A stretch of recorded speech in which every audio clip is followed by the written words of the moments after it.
going on, ladies and gentlemen? Welcome back to the channel. You know who it is by now. Jimothy. Now, ladies and gents, we are back with a new series that I'm bringing to the channel, and I'm going to call this series Hobby League. Now, the reason I'm calling it Hobby League is because on a Sunday each week, a few of us at our locals have decided to just put together a league where there's a bit of a prize incentive towards the end of the league. Mainly because locals, official OTS locals, are a non-event, mainly because of the crush card virus, which we will speak no more about. So in this league, we've kind of formulated our own meta by where you can only use 3 hand traps in the main deck, which makes for a little bit of an interesting interaction because it kind of forces a different way of playing, specifically for some of those heavy combo decks that rely on just shutting down your opponent and just comboing off and putting up a million negates. So it should be a little bit more interesting, a little bit more interactive. Now, the deck I have decided to use has been inspired by Team Kings of Games. So shout out to you, Team Kings of Games. I will definitely leave a link in the description to his channel. Huge YouTuber in comparison to myself. Very knowledgeable on most of the interactions about this deck specifically. And he just inspired me to use it, mainly because of the way he described and went through the deck. And he actually made me actually go and play the deck myself and just kind of like mess about with it. And then I realized, yo, this is actually really good. So yeah, shout out to Team Kings of Games once again, and I will definitely do a profile for you guys. But before we get into the deck profile, I'm gonna kind of like do this as a little bit of a vlog style where in between the matches that I'm having at the locals at the Hobby League, I will give you an update on how I played, what I played, what were my misplays, what went well, what didn't go so well, and all of that kind of stuff. So be sure to look out for that, as well as some live duels. Now, hopefully, fingers crossed, Crush Card does not crush this series because things are going a little bit weird in terms of the crush card virus, but again, we're not speaking too much about that. But anyway, let's get straight into the profile.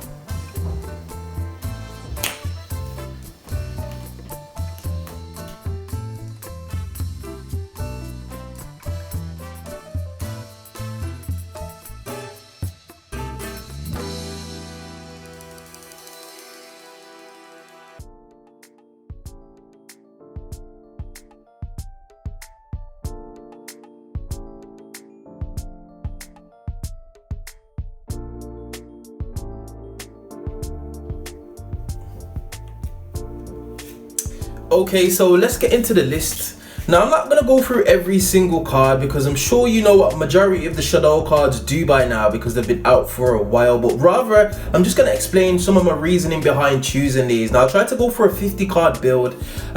In my head, because of the number of spells and number of fusion spells that we're playing, and just the way that the deck plays, I thought it was probably best to go for a bit of a higher count rather than just go for your bug standard 40. But as I said, this is definitely a deck in construction, so we'll see how it goes. So starting us off, we have whoops, let's not put that on there. We have triple Reshadow Wendy. This is probably one of the best cards in the deck. Being able to special summon a shadow monster when this card gets sent to the graveyard is a fantastic thing, and it just helps you combo plays. Definitely a 3 of in my opinion.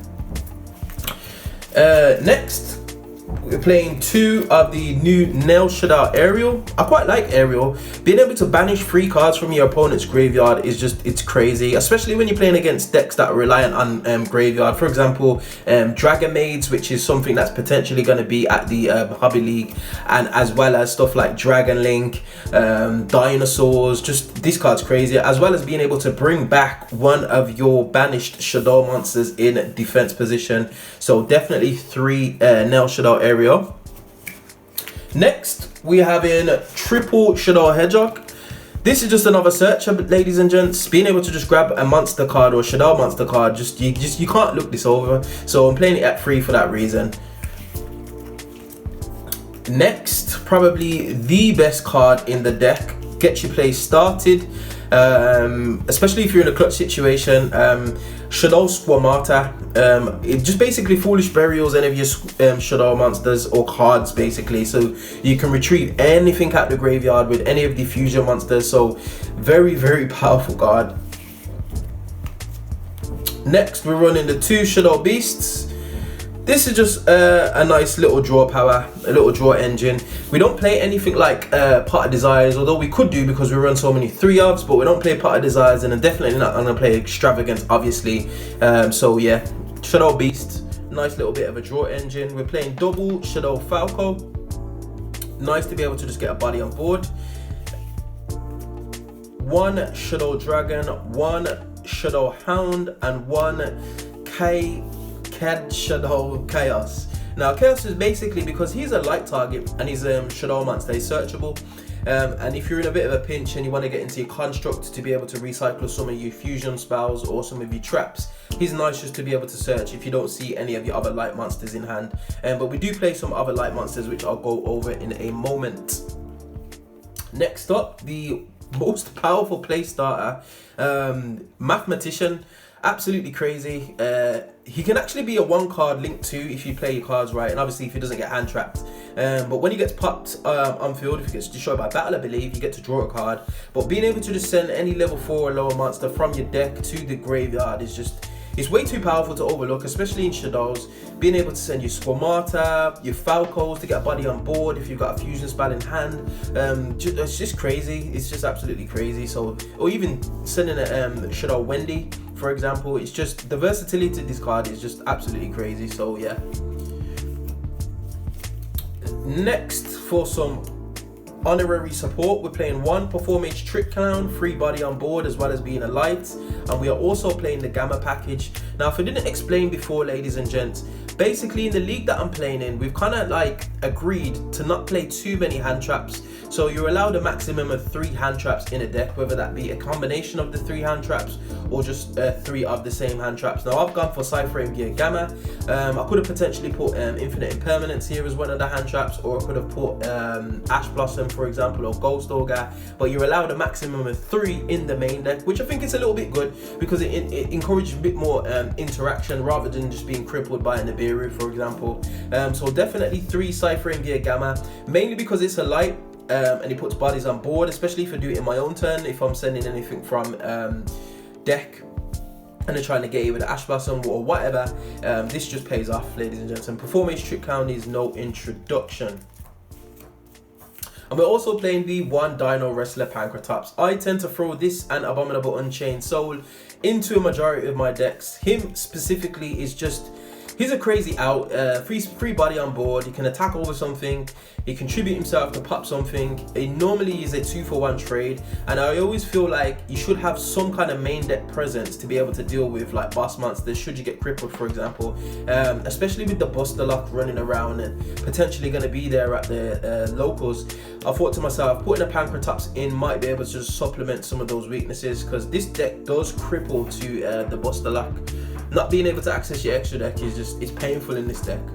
Next, onto the Shadow spells and spells from first and foremost. We're playing triple Shadow Fusion. Nothing needs to be said about this card. Fantastic. The advantage this gains, especially if you go in second, it's crazy. Next, we're playing 3 El Shadow Fusion. I love this card. Being able to actually use this card on your opponent's turn to fusion summon into a Winda and just lock your opponent out, special summoning, especially if you get the timing right. It can be a turn ender, specifically for those crazy combo decks. We're also playing triple Neph Shadow Fusion. Now I have to see a fusion spell, ladies and gents, hence why I'm maxing out on all these Shadow Fusions. This one is not as powerful as the other 2, but it's just another fusion option. Being able to activate this, target one of your Shadow monsters, change its attribute, and then fuse into whatever you need to. It's really, really powerful, especially if you don't see any of your other fusion spells. So triple Neph Shadow Fusion. Yes, I've got mixed rarities. I think I picked this secret rare up from locals. It was in the jank bin, mainly because it's got a little bit of damage here at the top, but hey, it is what it is.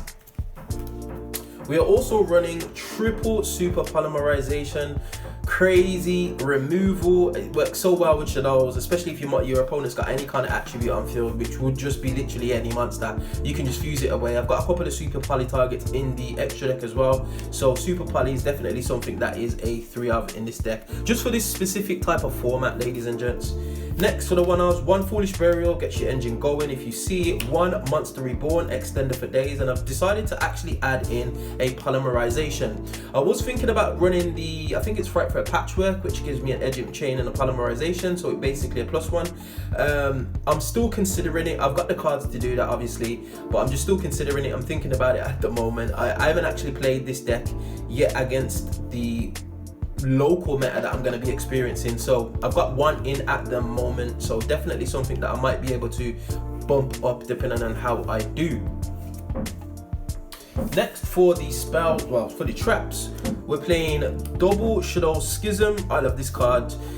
Continuous fusion spell, just fusing into construct into Winder on your opponent's turn. It's crippling. It's absolutely crippling, especially if you compare this with Shadow Fusion. It's crazy, absolutely crazy.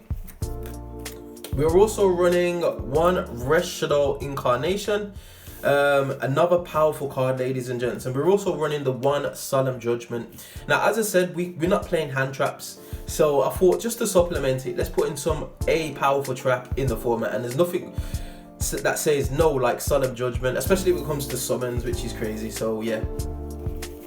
Next, onto the extra deck. We are running the released from the ban list, the Constraints El Shadow Construct. I actually prefer this artwork, ladies and gents. This is my favorite artwork compared to the original. I know some people are like, oh, I prefer the original, but I like the way that this one looks. If I could get a hold of a few more, probably would use this artwork in some of my other decks, which include Shadows, which is Shadow Dinos, which I'll definitely put on a channel at a later date. But Shadow Construct, she needs no introduction. She basically searches and retrieves any Shadow card that you need, depending on the situation. She sends one to grave, and then when she leaves the field, she can add it back. It's crazy. Also, just being able to blow up a special summon monster without actually battling it, it's really powerful. So triple Shadow Construct. We're also running double Shadow El Shadow App Cologne. We like Cologne. It's a free negate, simple as that. It gets your plays going again. It adds back a spell or trap that's in your graveyard. Yeah, and especially doing this on your opponent's turn, just turning off a critical combo piece. It's crazy.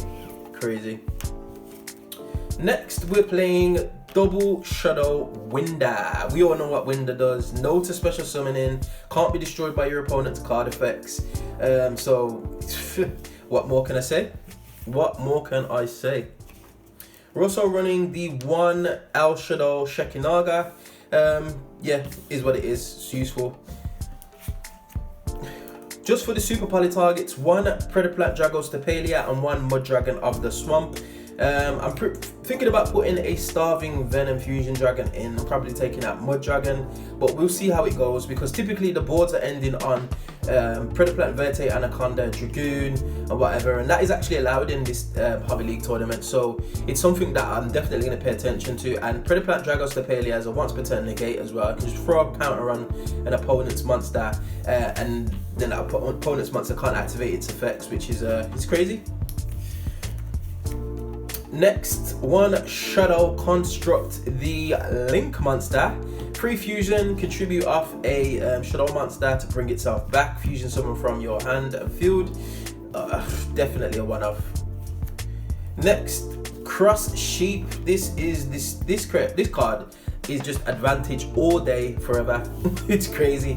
You can actually leave this on field. I've seen a few people doing this, especially Team Kings of Games, who was the one who said that he pioneered it. Shout out to Team Kings of Games. He said leave this on board, and just basically when you're going through when you're playing on your opponent's turn, you special summon your Construct or your Winder to Cross Sheep Zone, and then get a free body on board, which you can obviously use for whether that's link plays, whether that's fusion plays, whether that's getting advantage. It's crazy, and if you're smart, you really want to get rid of the Cross Sheep first, especially if they've got set back row. And then finally, for some game enders, my favorite card probably of recent history is Unchained Abomination. I don't hold access code talker. I just love this card just because of the way it plays. I'm a big fan of Unchained, as you already know, and I've got Unchained Evil Eye deck, which I'll profile soon. But just being able to blow up cards, especially in a simplified game state, this thing is just crazy to get rid of. And then obviously Borrow Sword to end games very quickly. actually missing one card from the extra deck, and the slot that's going to be taken up by this is Predator Plant, Verte, Anaconda. Again, it just fits so well in this deck, being able to send your Shadow Fusions to the graveyard to recur them with Shadow Construct. It's just absolutely crazy, as well as Super Polymerization.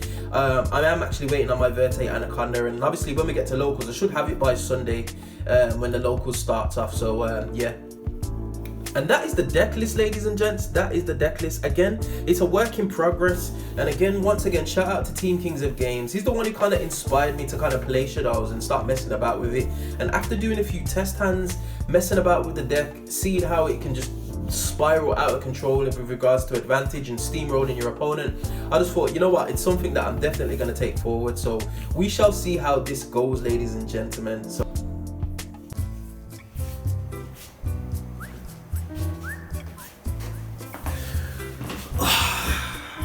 So we're back, ladies and gents, and hopefully you enjoyed the video. If there are anything that you think I could do to improve the deck going forward, definitely get at me in that comment section below. And as always, if you did enjoy this content, be sure to like, share, subscribe, all of that good stuff, and I would definitely see you guys on the next video. Hope you enjoyed. Peace.